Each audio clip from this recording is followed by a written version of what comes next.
Amitabha. Palanya botak. Apa sih? Jelek banget. Botak berarti jelek? Iyalah. Upin Ipin jelek? Jelek. Pepe apalagi itu? Jelek banget. Prabowo?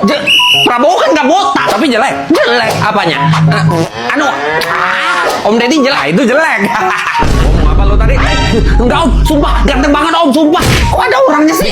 Nih, biksu. Jelek. Oh enggak dong. Apalagi mereka botak itu sebagai lambang untuk melepaskan diri dari keterikatan duniawi. Fokus ibadah. Rambut dianggap sebagai salah satu simbol keterikatan pada penampilan dan kesombongan. Dengan mencukur kepala, biksu melatih kerendahan hati serta fokus pada pengembangan batin. Di Butan sendiri, ada sekitar 10.000 biksu dan biksuni. Itu termasuk banyak banget untuk ukuran negara Butan yang cuma punya 800.000 penduduk. Ya udah botakin juga dong kalau gak jelek. Emang gak jelek? Nih, abis gua cukur nih, ganteng kan jelek. Kok udah tumbuh aja? Aku sebenarnya adalah ayahmu. Ayah? Iya nak, sini nak. Ayah! Anakku! Anyway, ayah saya ada di rumah dan itu bukan kau. Tapi aku mendapatkan ini dompetmu. Dompet! Aduh, mau mana? Di Barcelona memang gitu, rawan copet di sini. Data resmi menunjukkan pada tahun 2023 tercatat 100.944 kasus pencopetan atau 48,1% kasus kejahatan di sini ya copet.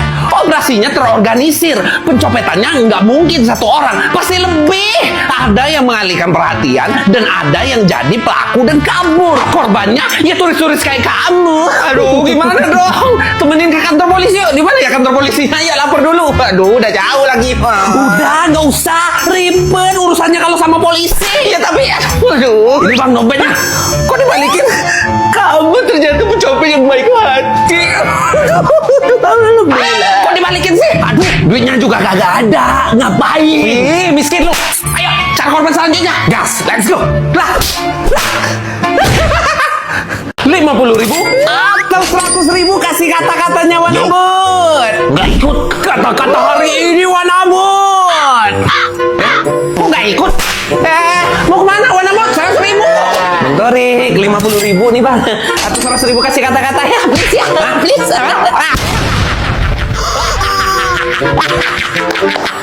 50.000. Wah, kok diketawain sih? Abang siapa namanya bang? Tarjo. Yaudah, 50.000 atau 100.000 kasih kata-kata Mas Tarjo. Kok Tarjo sih namanya? Saya TKI mas. Walah, orang Indonesia. Yes, 50.000 atau 100.000 kasih kata-kata Mas Tarjo. Udah mas, gak usah bikin challenge kayak gini. Ini orang-orang di Oman sombong-sombong banget sih, padahal dikasih duit juga. Rumah kecil-kecil, gak ada gedung tinggi di sini. Apa miskin? Pura-pura miskin mas, lebih tepatnya aslinya kaya raya mas. Sugih, punya tambang minyak di mana-mana di sini. Oman sengaja tampil lebih low profile karena ingin menarik wisatawan yang mencari pengalaman budaya dan alam, bukan kemewahan. Mata uang Oman juga jadi yang terkuat di dunia loh. Sebagai perbandingan nih, 1 rial Oman itu setara 42.000 rupiah, sedangkan 1 dolar Amerika aja 16.000 rupiah mas. Jadi nggak bakal mau orang Oman ikut challenge beginian, kekecilan. 100.000 cuma dapat 1 porsi makanan sama 1 gelas teh. Apa 50 juta kek, 100 juta kek gitu challenge-nya. Saya nggak ada duit segitu mas. Udah mam, belum mas. Yowes, tak traktir ayo. Alhamdulillah. Ada lowongan TKI nggak mas? Ada. Ya. Kalau gede mau jadi apa? Aku mau jadi tukang sampah. Wah, cita-citanya ya. Out of the box sekali. Kecil deh gajinya kalau cuma bersih-bersih sampah masyarakat. Wah, bagus tuh kalau bersih-bersih yang itu. Nah, kalau adek mau jadi apa kalau udah gede nanti? Jadi ojol om. Kok mau jadi ojol? Seru, nanti bisa motor-motoran terus. Wah, mantep, random banget cita-cita anak kecil ya. Nah, kalau adek mau jadi apa nih? Kalau aku mau jadi polisi om. Dek, apa om? Order, belum jadi ojol saya. Enggak, belum. Dia nih mau jadi polisi. Kok gini sih? Mau ngejar. Rasain lu. Wah, pemandangan yang indah.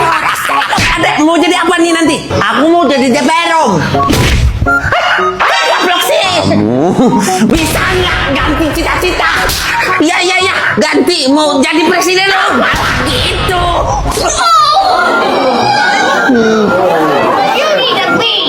emosi.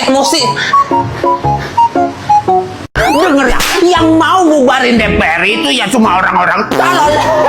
Enak banget nih mulut pemerintah nih, semenang-menang banget sama rakyat. Padahal yang ngegaji dia tuh kan kita. Emang susah berurusan sama rakyat jelata. Ini gak enak tuh DPR. Ya gak?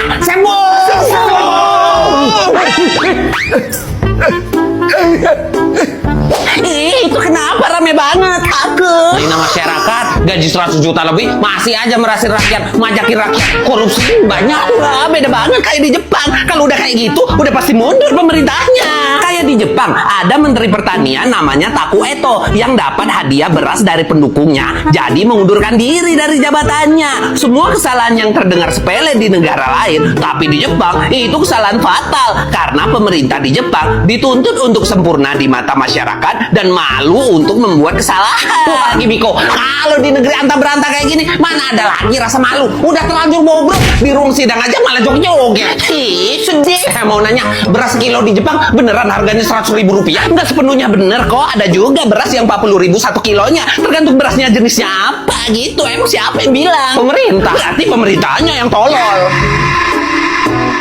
Kita challenge lagi nih. Pilih 100.000 atau kota misterius ini nih.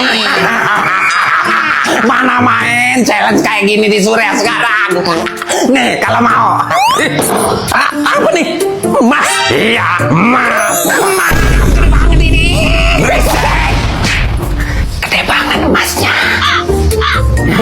Lu dapat di mana ini? Di Sungai Eufrat Surya. Sejak bulan Juli kemarin, airnya lagi surut banget. Orang-orang banyak nemu emas di sini. Kita lagi ngumpulin nih, biar kaya. Mau ikut? Bisa gak sih? Gak usah pakai teriak. Lu boleh ikut, tapi gak usah teriak. Itu bukan emas. Bukan emas. Jadi. Perkenalkan sebelumnya, saya ahli geologi dari Surya. Tim kami sudah meneliti benda ini ya bapak-bapak. Dan hasilnya adalah tampilan berkilau tersebut kemungkinan besar bukanlah emas, melainkan mineral seperti pyrite atau mika yang kerap menimbulkan ilusi kilauan emas. Masih harus dicek di lab dulu nih. Ya udah, pamit dulu. Assalamualaikum. Waalaikumsalam. Bukan emas ternyata. Bresek. Sampai juga nih di Swiss. Dingin. Swiss. Bok, kita gebuk apa? Ini Indonesia. Emang yang dingin-dingin itu selalu di luar negeri apa? Di Indonesia juga ada. Indonesia? Kok dingin banget sih? Sampai 8 derajat loh di sini. Ya di Indonesia, kota paling dingin di Indonesia ya Kota Mulia, Kabupaten Puncak Jaya, Provinsi Papua Tengah. Ya ini, orang asli Indonesia loh. Kok nggak tahu? Nggak taunya karena apa? Nggak pernah diajarin di sekolah atau nggak pernah nyari tahu sendiri? Dua-duanya. Tapi khusus gua murni bego sih. Jujur. Ya udah, gua kasih tahu nih, rata-rata suhu di Indonesia itu 28 derajat Celcius. Kalau di sini 8 derajat sampai 15 derajat Celcius saja. Jadi dingin banget. Kalau malam nih sampai 6 derajat Celcius dingin. Pantes jadi kota paling dingin di Indonesia.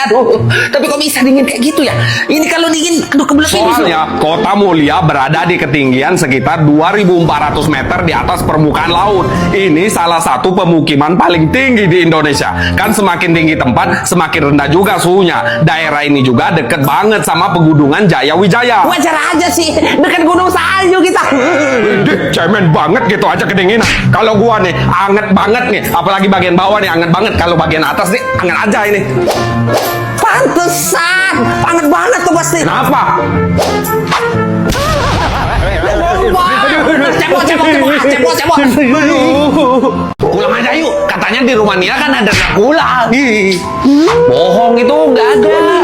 Katanya di Transilvania di kota ini. Bohong, ya ampun. Ada bawang putih lupa dibawa.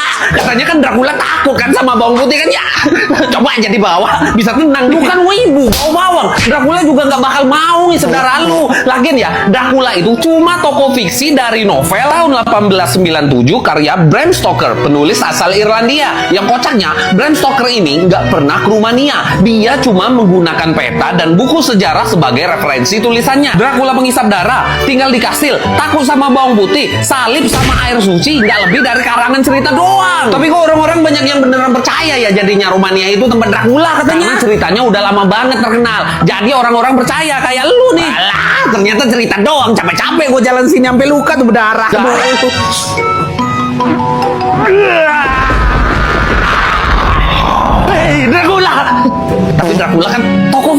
dong. Itu kenapa gigi lu? Tongos gitu susah mingkem tau. Makanya besok-besok pakai behel biar enak mingkem. Iya, besok dipasang.